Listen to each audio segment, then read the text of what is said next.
All right, now we get into part 2 of Author Rebinds His Own Book. And in this video, if you watched the first video, part 1, you will have seen me attach the end sheets and glue the bookbinding cloth to the spine and do the sprayed edges. Now I am sanding and prepping the cover blocks and gluing on the embossing details, just the raised details that I want underneath the leather. And I've cut those, I'm gluing those in place. I don't have a fancy laser cutter or anything, so I just had to do this all by hand, so they're not machine perfect, which is fine for this project, honestly. So I'm just using some contact cement to glue these bits down to the sanded bits of press board, or wherever the clipboard I gutted to make these blocks is made from. It's like a wood composite. And yeah, that's looking good. As you can see, the design is already differing quite a bit from what I originally had in mind. I'm only have it at the outer corners instead of 4 corners per each cover for those raised details.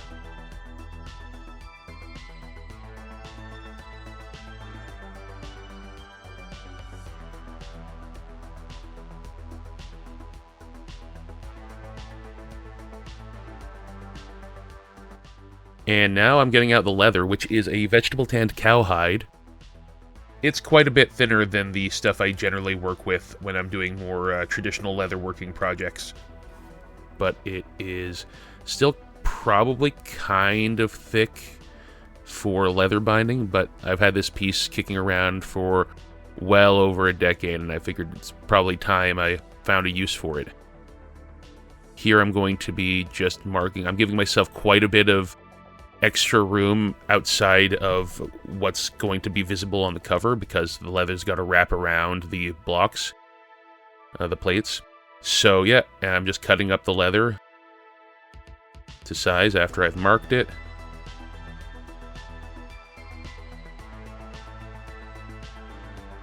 And that's looking good.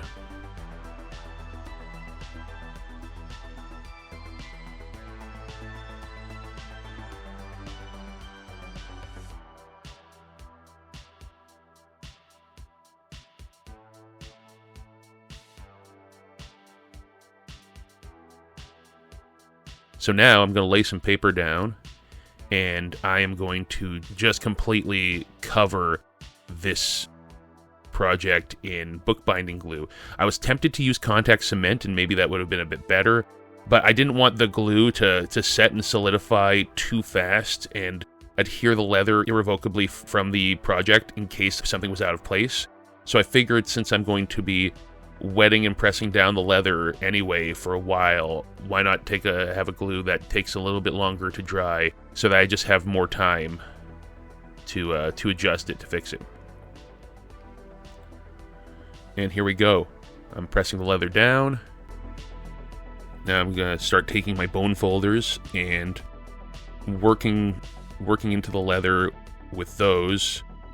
Yeah, I gotta wet it down. Vegetable tanned leather is very malleable, and it's very good for embossing and tooling and details, but you gotta wet it first. It's called casing the leather. So once it's wet, you see it's very easy to have it take the shape of what's underneath it.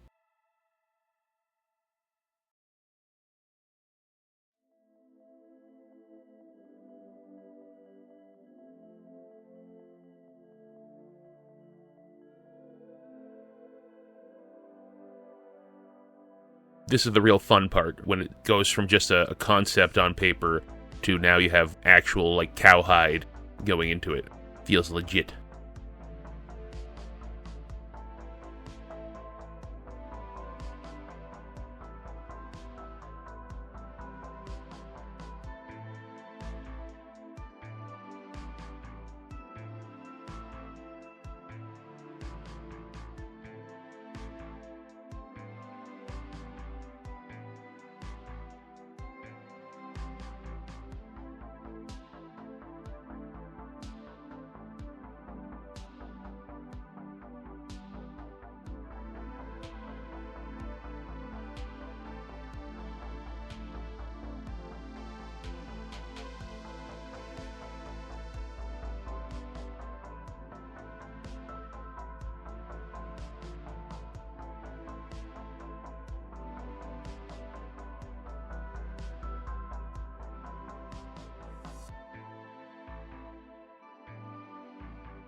So here I'm going to use a skiver to try my best to thin the edges of the leather. Again, like, I'm going to wet it down and fold it over. I'm not too concerned about that, but anything that'll give me a little bit of extra, anything that'll help it kind of lay flat. And here I'm going to use contact cement around all the edges.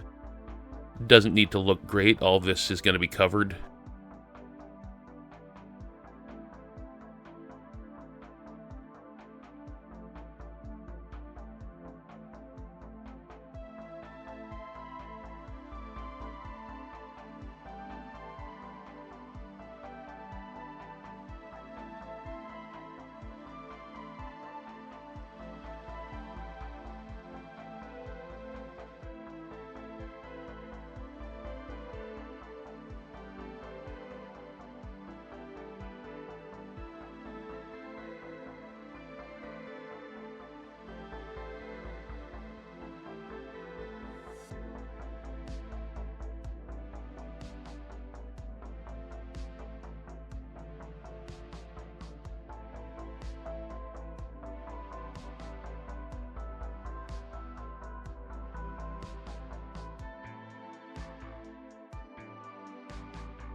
While I let that dry and set a bit, I'm going to glue the headbands, which online I bought these strips of headband material, and you just cut it to size and glue it. Again, it's not like a traditional bookbinding headband where you're sewing some cord directly to the what are they called? The signatures, which are these bundles of paper folded over and then attached to one another. This is just you're just gluing the cloth just for the aesthetic. Essentially, it's decorative. And unfortunately, that's the case with most modern books, even the ones you'll go out and buy at your local bookstore. Take apart any book made in the last 20 years, mass-produced in the last 20 years, is probably going to find that the headband's just kind of glued on, which is, it depends on how fancy your edition is, I suppose.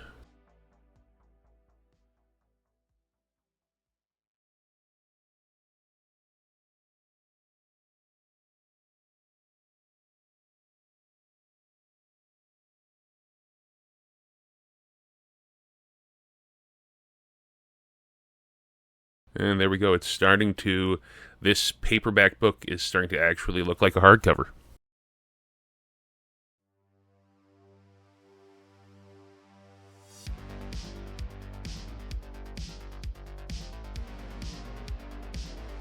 And here's me just trying to thin out the spine.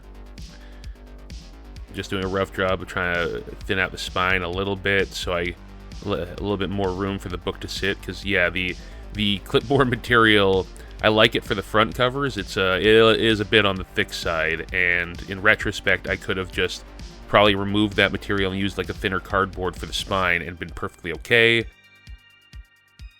But you will chalk it up to a learning experience.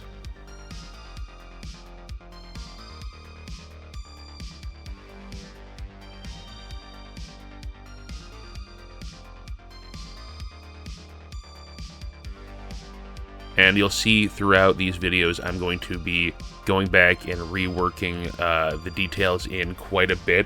I just basically, until I'm satisfied, until the project's done, I'm just going to keep pressing stuff down. Keep wetting and pressing stuff down.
So we're going to be clamping this down.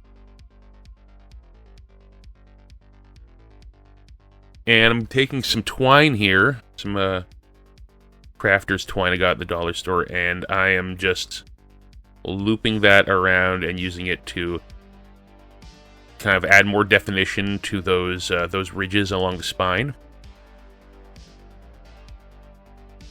Always important to wet the leather. Tightening as much as I can.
All right, so what we got here now? I'm starting to be happy with how the book sits.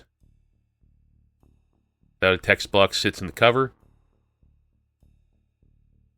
See, the end sheet is kind of going to be the anchor point where that and the cloth underneath it that's glued to it is going to attach itself to the cover. Quite a few steps before that, namely dyeing and painting.